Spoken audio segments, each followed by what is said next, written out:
कभी कभी मेरे दिल में ख्याल आता है कि अगर आलू ना होते तो क्या होता, दुनिया में कोई रंग ना होता, है ना, और भूख लगने पे जो अल्टीमेट सल्यूशन है वो ना होता।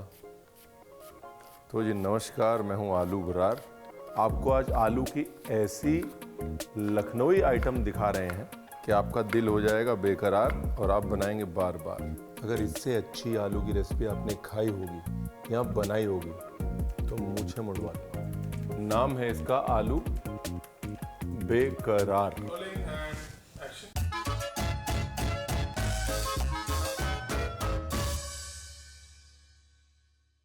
कोरमा बना रहे एकदम फर्स्ट क्लास, आलू और खुबानी का कोरमा। लखनऊ की क्रिएटिव सिटी ऑफ गैस्ट्रोनॉमी की हमारे शहर की आइटम है, बहुत पुरानी, बहुत कम बनती है अब। आलू बुखारे का कोरमा। तलने के लिए तेल कर लो, ये लो जी। सबसे पहले तो अगर आप बना रहे हैं आलू का कोरमा तो उसमें जो मेन जायका है वो तले प्याज का है, इसलिए सबसे पहले आपने लेने हैं प्याज।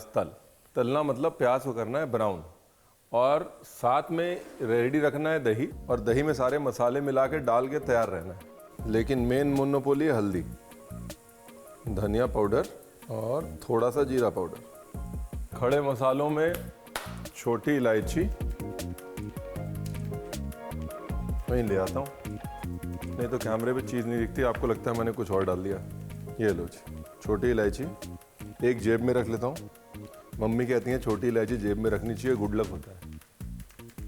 आप भी रखा करिए, किसी ज़रूरी काम से जा रहे हैं तो जेब में छोटी इलायची रखिए। मम्मी कभी गलत नहीं होते भैया, आखिर इतना इंस्टाग्राम और व्हाट्सएप देख देख के इतना ज्ञान प्राप्त कर लेती हैं सारे दिन में।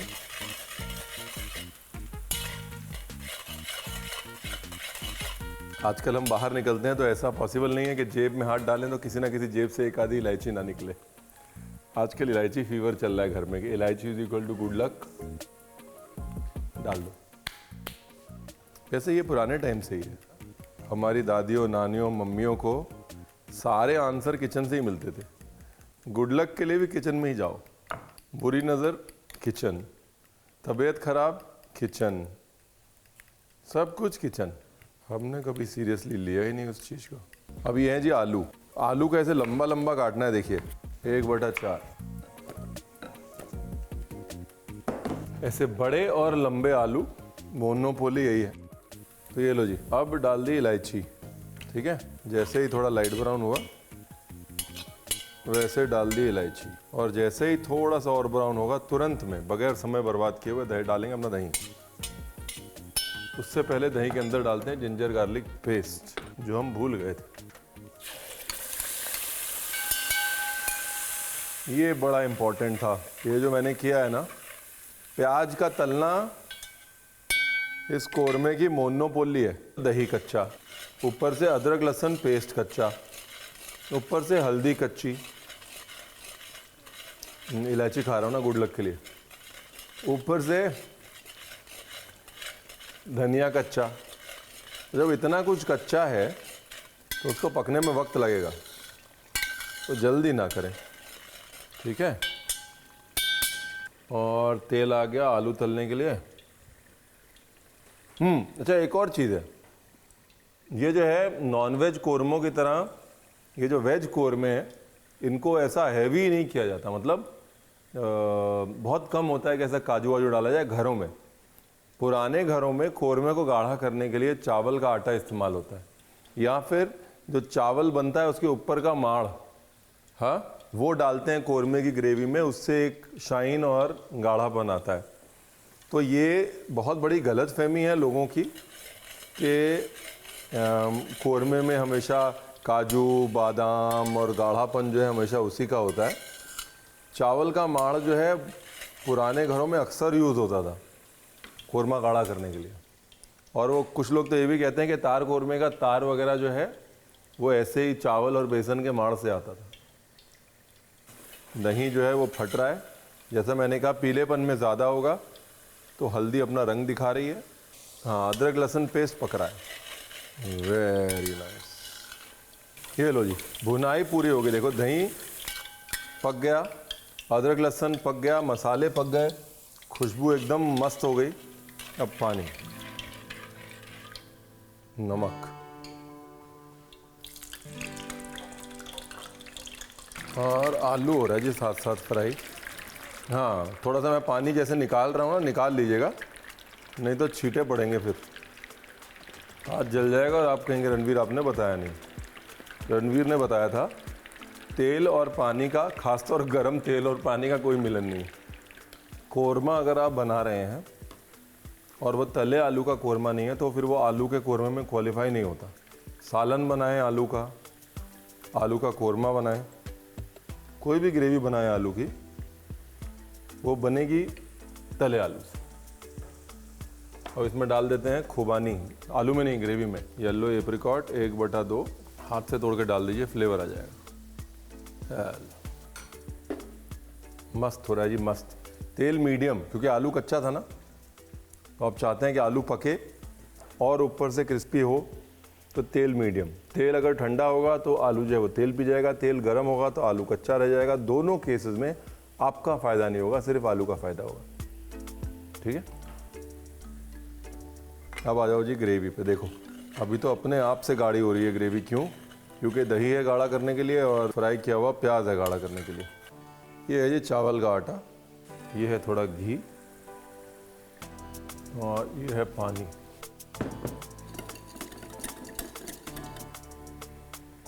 लवली, देखो आलू भी मस्त हो गए, कलर देखिए आप, मस्त आ गया एकदम। और ये चावल के आटे का पानी।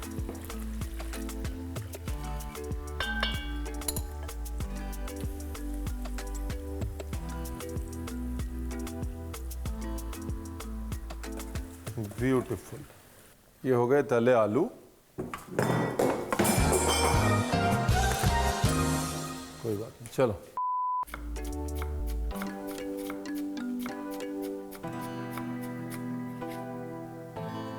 जहाँ रणवीर बरार वहाँ धनिया, जहाँ धनिया वहाँ रणवीर बरार।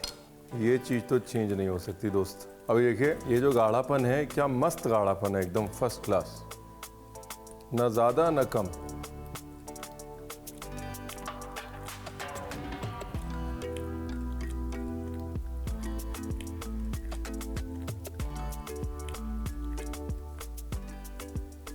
वाह, मैंने कहा भाई साहब रंग देखो, रोगन देखो, चमक देखो, शाइन देखो और फिर बोलो मज़ा आया कि नहीं है।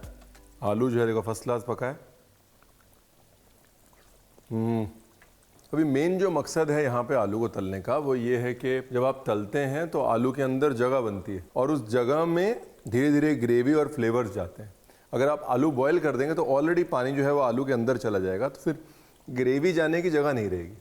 तो इसीलिए कभी आप सालन बनाएं, कोरमा बनाएं, कोई भी फ्लेवर वाली ग्रेवी बनाएं, आलू तल के डालें और फ़र्क देखें। और अगर पहाड़ी आलू है तब तो और भी मस्त है, बिकॉज पहाड़ी आलू तो एकदम स्पॉन्ज की तरह होता है, खिंचता है वो।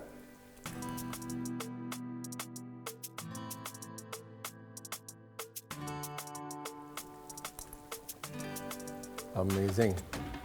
थोड़ा सा शक्कर दही की खटास को बैलेंस करने के लिए, वैसे तो खुबानी जो है उसकी मिठास भी बैलेंस करेगी दही की खटास को। थोड़ा नमक। ये जो कॉम्बिनेशन है ना कि भाई वेज कोरमा में खुबानी डाल दो या फिर आलू के कोरमे में आलू बुखारा डाल दो, ये सारे कॉम्बिनेशन इस किस्म के कोरमे जो हैं ये आए हैं ईरान से। हाँ, ईरान में या पर्शिया में ये कॉम्बिनेशन बहुत कॉमन है। तो वो सारी डिशेस धीरे धीरे जब इंडिया ट्रैवल करी, और क्योंकि लखनऊ के जो नवाब थे उनका कनेक्शन ईरान से था, तो इसलिए लखनऊ के पुराने घरों में आज भी ये डिश बनती है। अब यहाँ पे आप चाह क्या रहे हैं? आप ये चाह रहे हैं कि जो मेरी खुबानी है उसका खटमिठपना निकल के आए, इसलिए आपने खुबानी डाली शुरू में और उसको पकने दिया ताकि खुबानी का खटमिठपना जो है वो निकल के आए। फिर आप ये चाह रहे हैं कि आलू जो है वो तल के पका जाए ताकि ग्रेवी अंदर खींच ली जाए। उसके बाद आप ये चाह रहे हैं कि फिनिशिंग में इसको हल्का सा एक सौंधापन ऐड किया जाए, तो हल्की सी इसमें मेथी डालेंगे और हल्की सी काली मिर्च डालेंगे। ठीक है, बड़ी इलायची का पाउडर भी डाल सकते हैं आप। बाकी सौंधापन जो है वो काली मिर्च और मेथी से आ जाएगा, और हमारा प्रिय मित्र धनिया तो जाएगा ही जाएगा। अर्दीनेस ऐड करनी है बस। अब इसमें बहुत स्ट्रॉन्ग फ्लेवर्स और नहीं डालेंगे, मतलब अदरक चॉप करके ऊपर से या नींबू विम्बू ये वो वैसे फ्लेवर्स नहीं डालेंगे इसमें। सर्दियों में ख़ास तौर बनता है, कई बार बचा हुआ गोश्त डाल दिया जाता है इसके अंदर टेस्ट के लिए। पर आप ग्रेवी देखिए, ग्रेवी की चमक देखिए, गाढ़ापन देखिए और इमेजिन कीजिए कि इसके अंदर बिल्कुल भी, एंड आई मीन बिल्कुल भी काजू नहीं है, but look at the texture of the gravy.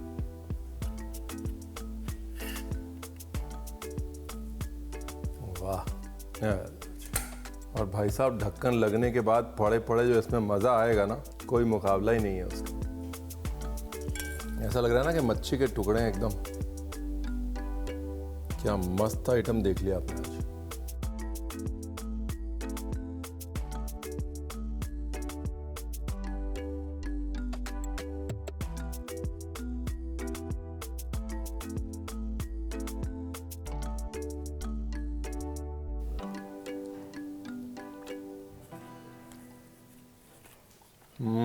Actually गए भले ही 6-7 हैं, लेकिन इसकी जो जान है ना वो खुबानी है। It's amazing how beautifully balance the dish can be.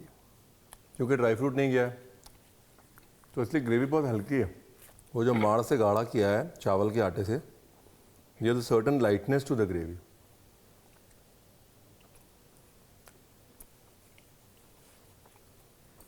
मेरे जैसा आदमी जो थोड़ा देख के खाता है, खुशी खुशी खा सकता है। ये हल्कापन है इसमें, ये टेंडर डिश है, tender is the right word.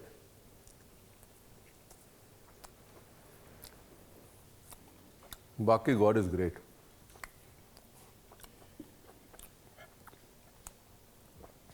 Very nice.